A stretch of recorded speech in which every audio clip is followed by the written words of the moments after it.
un président de la République d'extrême droite, la question est mal formulée. Ça ne va pas ensemble. Il n'y a pas de République d'extrême droite. Il y a l'extrême droite, où il y a la République.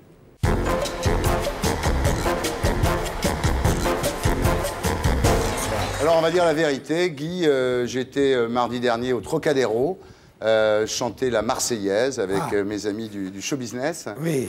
Et puis, beaucoup d'entre eux m'ont dit que vous aviez apprécié l'émission avec Bernard-Henri Lévy. J'ai trouvé que Bernard-Henri Lévy avait été absolument parfait. Il a fait un sans faute sur Le Pen. Je trouve que vous, comme tu veux, a été très bien aussi parce que tu l'as pas franchement découragé. Et je m'étais dit, je m'étais fait comme une sorte de farce à moi-même, alors que je m'étais juré de ne jamais venir dans cette émission, pour des raisons qui nous regardent tous les deux, que si la démocratie terrassait le fascisme, après cette émission, je viendrai trinquer avec toi pour fêter la victoire. Voilà, moi je suis très heureux. Eh oui, Le Pen aura au moins servi à ça, à nous réconcilier. Il fallait ça. Mais c'est le meilleur moment des brouilles, c'est la réconciliation. Oui, c'est vrai. En tous les cas, je suis très heureux que tu sois là. Ça me fait très plaisir. Méline.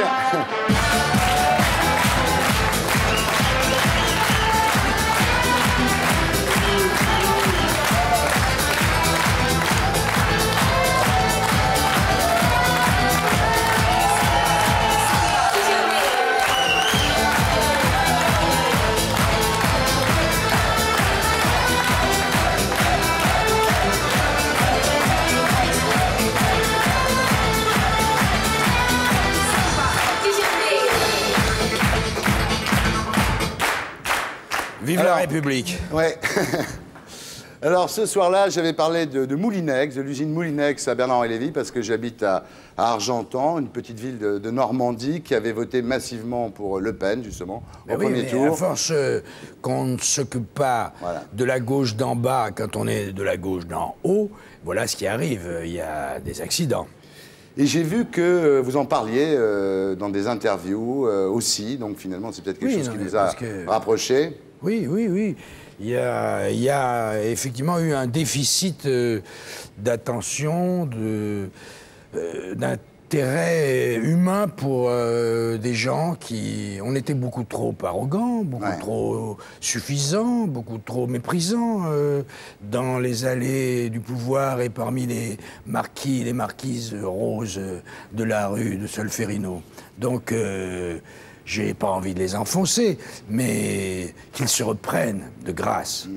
Alors, vous avez été assez prémonitoire parce que dès le mois de février, vous déclariez Michelin, Moulinex, ce que le gouvernement de gauche laisse faire en ce moment, c'est absolument dégueulasse. Voilà, donc vous n'avez pas attendu le 21 avril, on peut dire. Moi, je pense qu'il n'y a pas... Il n'y a pas de gauche, c'est comme en amour. Il n'y a pas d'amour, il n'y a que des preuves d'amour. Il n'y a pas de gauche, il n'y a que des preuves de gauche. Jospin vous a énervé quand il a dit à Sérillon « La politique ne peut pas commander à l'économie », alors qu'on pourrait attendre effectivement d'un gouvernement de gauche et d'un Premier ministre de gauche l'inverse. C'est-à-dire que moi j'ai été devant mon poste et je lui ai dit eh « ben va-t'en ». Et ben il est parti. Mais on ne va pas parler de Jospin puisque maintenant c'est un jeune retraité. Il est à l'île de Ré. Dans une ville, dans un petit village qui a voté Le Pen, je trouve que quand même il paye cher.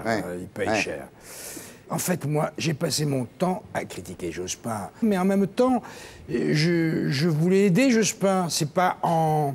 Je veux dire que souvent, c'est dans la critique qu'on peut trouver justement une certaine forme de vérité. Et Jospin est beaucoup trop susceptible. Pour être un homme d'État, il ne faut pas être susceptible. Parce qu'après, on lui donne le bouton du nucléaire et il fait la guerre mondiale pour un rien, parce qu'il s'est disputé avec sa femme. Ça fait peur quand même, ça. Alors, la gauche qui vous énerve, Guy, c'est la gauche patronale. Vous dites qu'il s'accorde du MEDEF, celle des réseaux de Strauss-Kahn, des réseaux de Fabius. Je n'ai pas envie de faire des noms non plus, parce que là, bon, bref. Et puis c'est vrai que là, je sors un peu de mon rôle, parce que sur scène, j'ai pour habitude de dire que je fais du drôle avec du triste. Là, on va être sérieux. Et je ne voudrais pas qu'on soit trop sérieux non plus, parce que je risquais de décevoir. Je veux rester un clown, je veux rester un satiriste, un humoriste. Je ne suis pas un comique, moi. J'aime beaucoup certains de mes copains comiques. Mais ceux-là, ils pourraient jouer devant Le Pen, ça les gêne pas. Tandis que moi, je veux dire que ce qui m'arrive depuis quelque temps, je vote Chirac, je viens chez Ardisson, Lynn Renaud me téléphone pour me féliciter. Comment ça va finir tout ça? Attention. J'ai failli aller chanter la Marseillaise avec Pascal Obispo, que je déteste. Oui, il y était. Oui.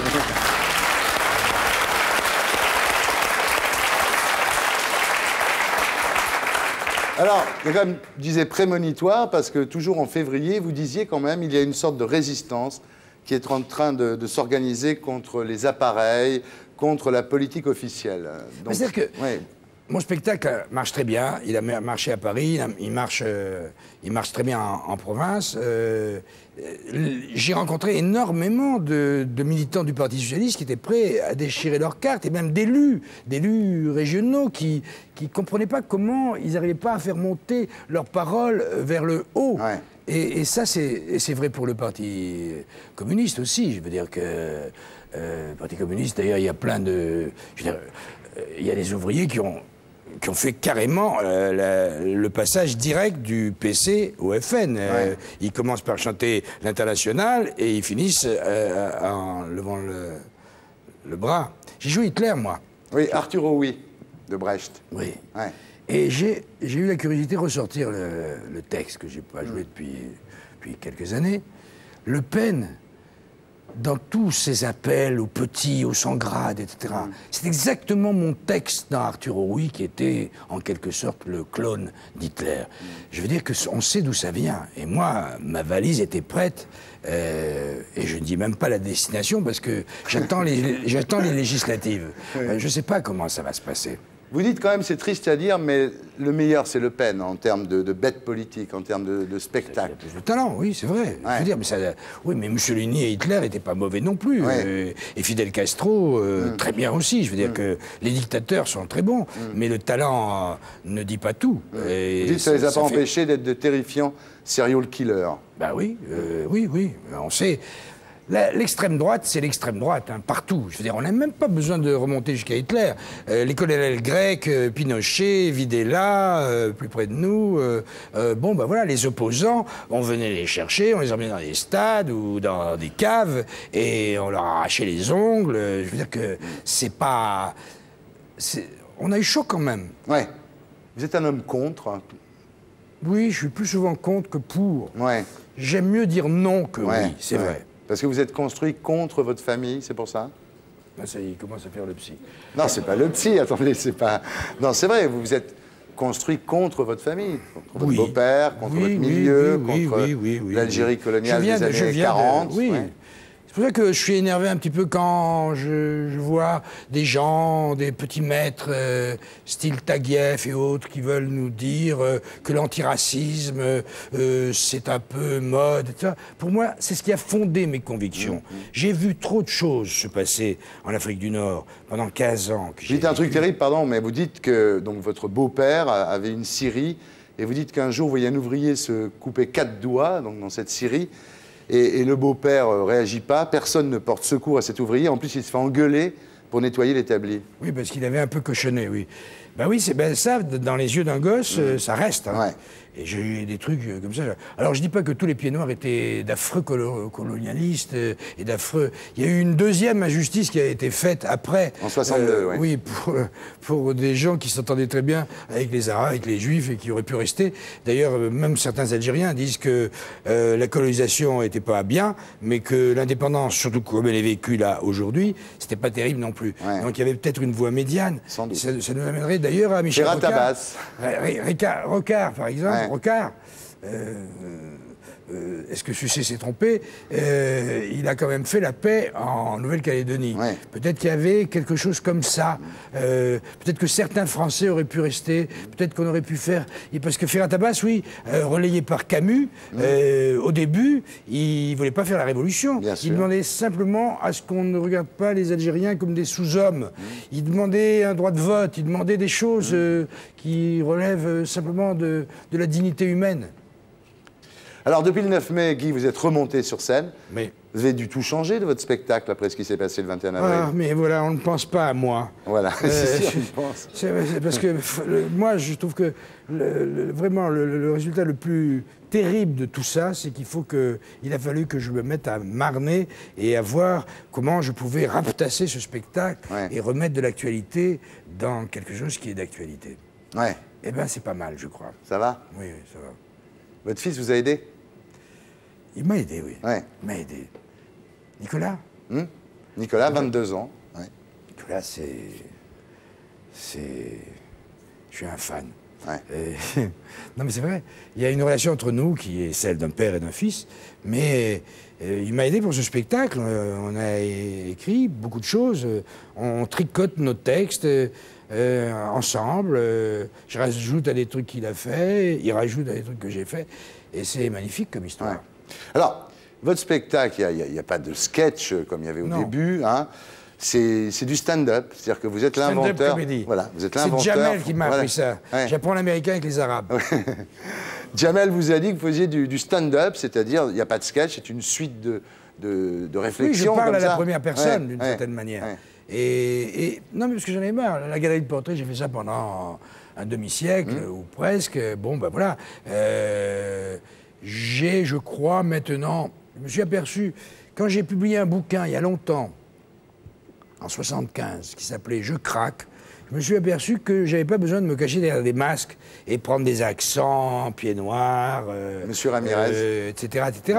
Je renie pas du tout cette période-là. Je me suis bien amusé avec mon ex-femme Sophie, c'était formidable, hein. J'adore cette période-là. Mais voilà, ça a changé et je pense que... Je pense rien du tout. Je constate que le public s'intéresse à ce que je dis à la première personne. Mais en même temps, il y a un décalage. Je suis pas comme ça à la maison. Je veux dire, je dis je, mais le jeu est un autre. Et sur scène, bah oui, si j'étais à la maison ou même dans la vie en général, comme je suis sur scène, ça serait insupportable pour mon entourage. Et si j'étais sur scène comme je suis dans la vie, je ferais chier tout le monde. Donc, je ne vais pas commencer à critiquer Chirac, encore que je ne vais pas me gêner. Il a eu quand même 19% au premier tour. Il finit à 82%. C'est joli en 15 jours. Ça fait un bond de 63%. Il pourrait se demander quand même qui l'a élu. Oui. Eh ben, c'est moi, c'est des tas de gens. C'est moi aussi. Donc, il faudrait qu'il fasse attention quand même. Il faudrait qu'il se souvienne de qui l'a refait roi. Qu'il est quand même sur un siège éjectable et que le juge Alphen, qui a voté pour lui, l'attend. C'est peut-être pour ça qu'il a pris Raffarin et pas Sarkozy. C'est peut-être parce qu'il sait ça, non? Ben, je veux dire que Raffarin, t'as pas envie de l'emmerder pour le moment. Tu sais rien sur lui. Bonjour monsieur, oui. Ah, vous êtes Premier ministre? Ah ben, et ça vous plaît? Ben oui, ouais. S'il a une qualité quand même, logé. Il n'a pas fait l'ENA. Oui, c'est pas mal. Ça, c'est pas mal. Oui, il a l'air d'être comme ça, d'être un homme d'ouverture, etc. Wait and see, hein, il faut voir tout ça. Mais d'une certaine manière, vraiment, on a évité le pire. Parce qu'on reste quand même... Voilà, on va pouvoir critiquer, on va pouvoir... Les guignols vont pouvoir continuer, je vais pouvoir continuer. C'est une preuve de démocratie. Le Pen m'a fait des procès que j'ai gagnés. Et bon, et je me souviens d'un jugement qui était exemplaire, qui disait que justement, l'humour, la satire, était un des piliers de la démocratie et que ces gens qui sont au pouvoir ou qui prétendent y être, doivent s'habituer à ce qu'on les critique. Ouais. Mais Jospin, il le prenait plus mal que Mitterrand, vos critiques. Une susceptibilité incroyable. Oui. Incroyable. Jospin, je le tutoie, on a dîné en tête-à-tête il y a des années, etc. Et puis, alors, mais c'est le côté, il faut être avec moi, mais dès qu'on dit une petite chose, alors là, c'est vraiment fâché. Comme les gosses, tu vois, à la cour de la récré. Bon, moi, je vais pouvoir survivre au départ de Jospin. Je vais m'habituer, je sais déjà. Qui va être le successeur de Jospin au Parti socialiste? C'est une grande question. Parce que j'ai vu Ségolène Royal dire « il y a quelqu'un ». Ah bon? François Hollande. Ah la vache. Oh là là. Son mari en même temps. Ah oui. Je sais pas. S'ils n'ouvrent pas la porte à des gens différents et qui représentent d'une certaine manière cette France qui a gagné les élections, Je les vois mal partis. S'ils sont là comme une sorte de Rotary Club de la politique, repliés sur eux-mêmes et se partageant déjà les portefeuilles et les circonscriptions, s'ils ne s'ouvrent pas à une parole différente, il y en a marre de côté gauche, extrême gauche.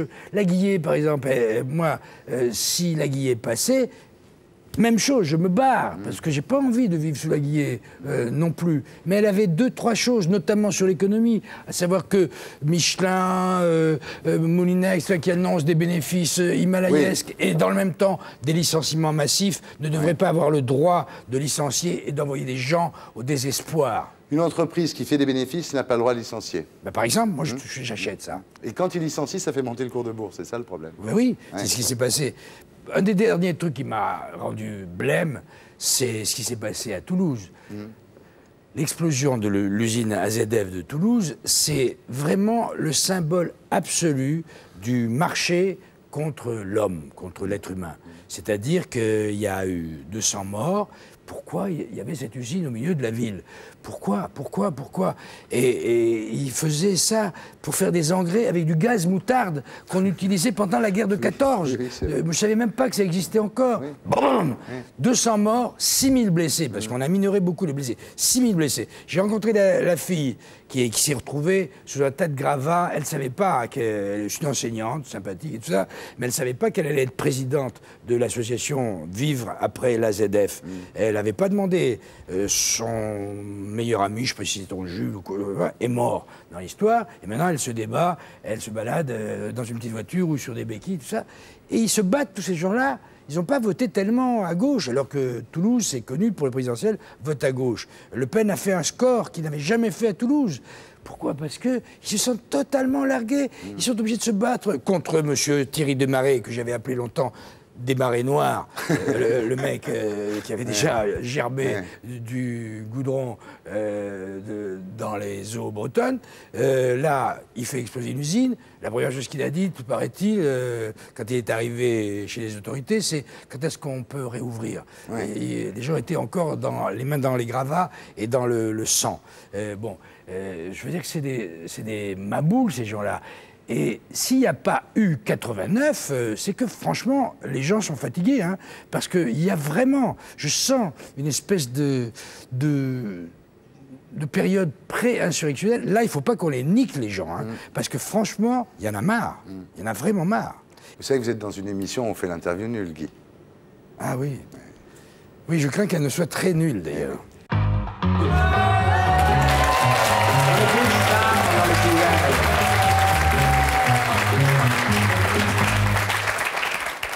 Est-ce que vous préfériez votre père ou votre mère? Ben, mon père, j'ai pas eu le temps de m'en lasser parce que j'ai eu un père très distrait. Donc, de temps en temps, il y avait un mec qui m'attrapait, qui m'étranglait complètement, tout ça. Je me disais, j'avais peur. C'était mon père. Et puis, j'avais plus de nouvelles pendant 5 ans. Donc, bon, mon père, bon, voilà. Mon père, c'était ça. Quant à ma mère... Ma mère, c'est devenu un personnage de fiction. J'en ai fait un personnage sur scène. On ne se voit plus beaucoup. Je pense que elle n'était pas dans la rue le 1er mai dans les manifestants. Non. Elle lisait Minute? Oui. Il y a prescription, elle est âgée. Préfériez Staline ou Hitler? Il faudrait compter les morts. Pour savoir lequel des deux a tué le plus. Staline.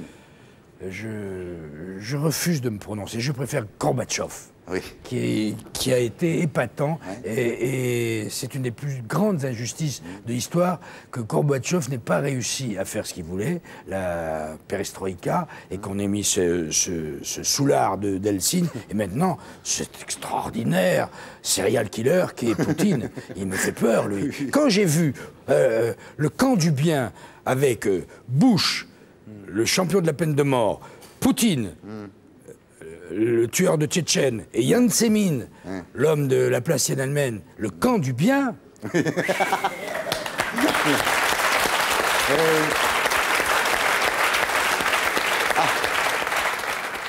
Vaisseau spatial, vous partez 3 ans dans un vaisseau spatial. On revient. Ça va être une connerie. Non, on revient un petit peu à la politique française. Vous préférez partir avec Sarkozy, Juppé ou Alliot-Marie? Oui, je comprends, oui, c'est dur. C'est pas facile. Comme j'ai du cœur, Ouais. je pars avec Alliot-Marie et je la baise. Oh.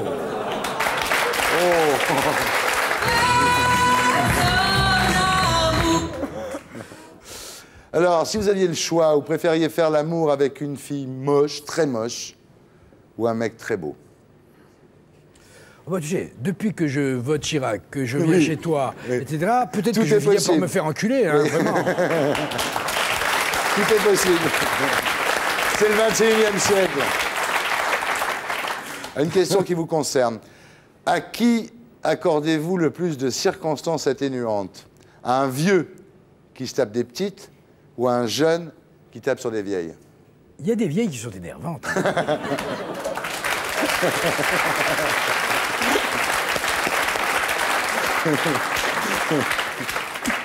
Ah, accepteriez-vous, Guy Bedos, d'échanger une paralysie générale, tétraplégie, contre la fin de la famine en Afrique?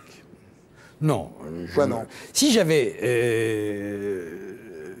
ça, la paralysie, Ouais. je demanderais, comme la fille là qu'on a vue, Oui, l'anglaise. je demanderais l'euthanasie, Oui. le droit de mourir dans la dignité. Pour moi, c'est quelque chose de fantastique. Donc, alors, d'accord. D'accord. Si Plus de famine en vraiment- Afrique, la tétraplégie et l'euthanasie derrière. Voilà, D'accord, voilà, c'est je veux réglé. bien, parce que je suis un peu fatigué. Oui, ça se voit pas trop. Ah, si vous aviez un perroquet, vous lui apprendriez « t'as fermé le gaz »,« t'as pensé à la capote » ou « Coco, arrête la coco ». Que c'est con. C'est très con. Bah oui. C'est le service public en même temps. Hein. Coco, Oui. arrête la coco. Oh, putain, mais qui c'est qui a préparé ça? C'est moi. Ah bon, Je ah, la me vache. constitue Mais t'en avais prisonnier. pris, là, au Oui. moment où t'as fait ça. Oui. Quel est, à votre avis, le sport le plus con? Moi, je veux pas perdre des clients, hein. Bah alors, j'en ai un pour vous. Le curling. Qu'est-ce que c'est que ça? C'est là où il y a un mec qui balaye devant la truc qui avance, tu sais. Ah oui. Mais c'est considéré comme un C'est un sport? sport, bien entendu, c'est un Ah oui, sport. oui. Puis là, il n'y a Ah. pas tellement de mecs qui font du curling qui vont voir vos spectacles, de toute façon. Ouais, non, oui, je prends pas de grands risques, là. Non, oui. Allez, d'accord, j'achète ça. Je dirais le football, ça serait emmerdant. Vous préféreriez être réincarné en Marguerite Duras ou en Marilyn Monroe?